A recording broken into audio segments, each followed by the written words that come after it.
E aí galera, fala Arthur.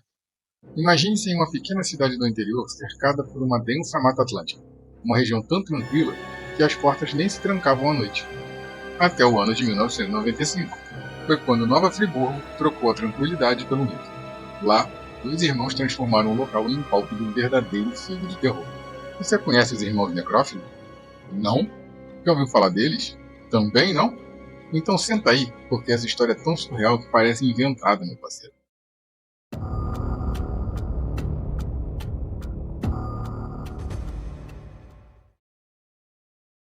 Era 27 de fevereiro de 1995, quando o casal João Carlos e Elisete decidiu tomar banho em uma cachoeira na janela das Andorinhas.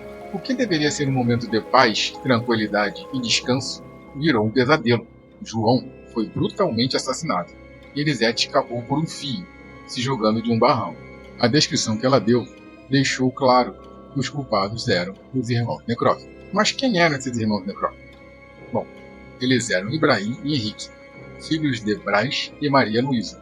Viviam em um lar tão disfuncional que faria até novela mexicana parecer comédia.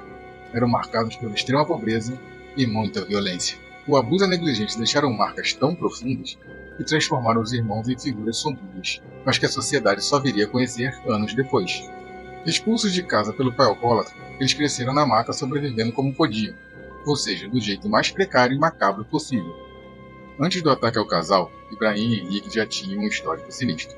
Em 1991, as jovens Eliana Macedo Xavier, de 23 anos, e Norma Cláudia de Araújo, de apenas 11 anos, foram assassinadas com extrema brutalidade. As duas foram estranguladas por fios de arame, e os peritos que analisaram os corpos detectaram sinais de necrofilia, ou seja, ainda tiveram relação sexual com os cadáveres. Ibrahim, com apenas 16 anos, confessou o assassinato de Norma, mas negou a participação de Henrique. Ele foi preso e enviado ao Instituto Padre Severino, onde enfrentou abusos e maus-tratos que só intensificaram sua fúria. O sistema, em vez de reabilitá-lo, fez o favor de piorar tudo. Quando ele saiu, parecia que o próprio diabo tinha assinado o alvará de soltura. Em 1995, os ataques recomeçaram. Os irmãos eram como fantasmas na floresta. Atacavam, desapareciam e deixavam uma população inteira em pânico. Eles mataram a própria tia, que lhe dava abrigo e comida. Cara, difícil de acreditar em tanta maldade, tanta crueldade no ser humano. O Bop, que estava acostumado a favelas, se perdeu na imensidão da mata. A cada crime, a tensão aumentava. Era como se os irmãos tivessem o dom da invisibilidade. Até a polícia local e o próprio Bop começaram a acreditar em histórias sobre os irmãos terem poderes sobrenaturais, como a habilidade de desaparecer e pacto com o capiroto. Os moradores apavorados decidiram se defender como podiam, fazer justiça com as próprias mãos se fosse o caso. Quem não tinha arma, improvisava. E o resultado disso? Uma cidade que parecia ter saído de um faroeste. Até a delegacia virou dormitório para quem não queria passar a noite sozinho em casa. O último assassinato ocorreu em 18 de novembro de 1995, por volta do meio-dia.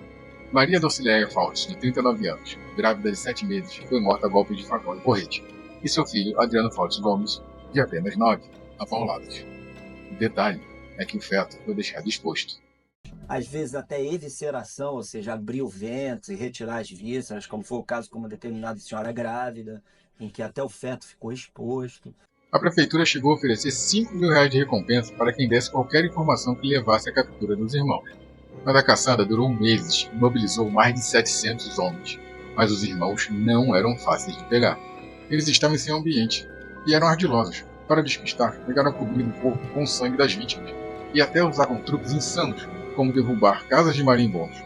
É sério, o Bop teve que levar quase 60 homens para o hospital depois disso. A caçada chegou ao fim em 16 de dezembro de 1995. Ibrahim foi finalmente encurralado na mata por uma operação que mobilizou centenas de homens. Ele tentou resistir com um facão, mas foi abatido por um capitão do Bop, e mesmo ferido, fugiu por alguns metros antes de ser encontrado morto. Henrique, por sua vez, conseguiu escapar e permaneceu foragido por meses. Em 1996, enfraquecido e faminto, se entregou à polícia.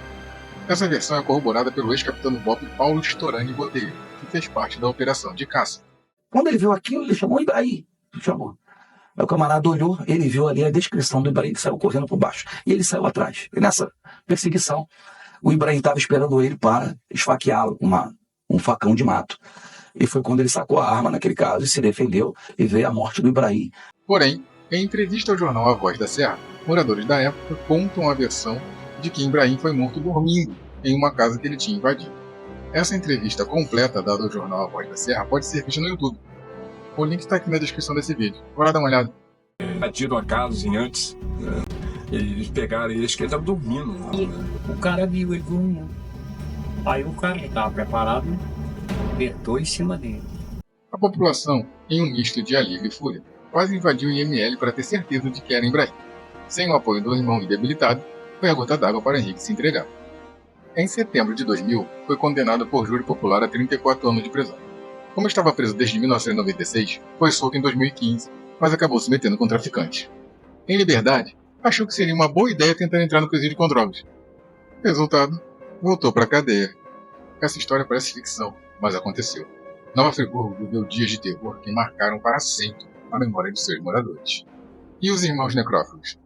Um misto de lenda urbana e realidade macabra. Mais um caso que mostra que, às vezes, a realidade pode ser mais assustadora que um filme de terror. A tragédia de Ibrahim e Henrique revela a escuridão da alma humana. A maldade cultivada em ambientes tóxicos corrompe a mente e extingue a humanidade.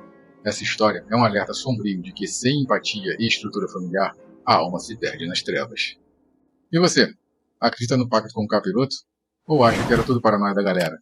Deixa aí nos comentários. Valeu, abraço, tchau.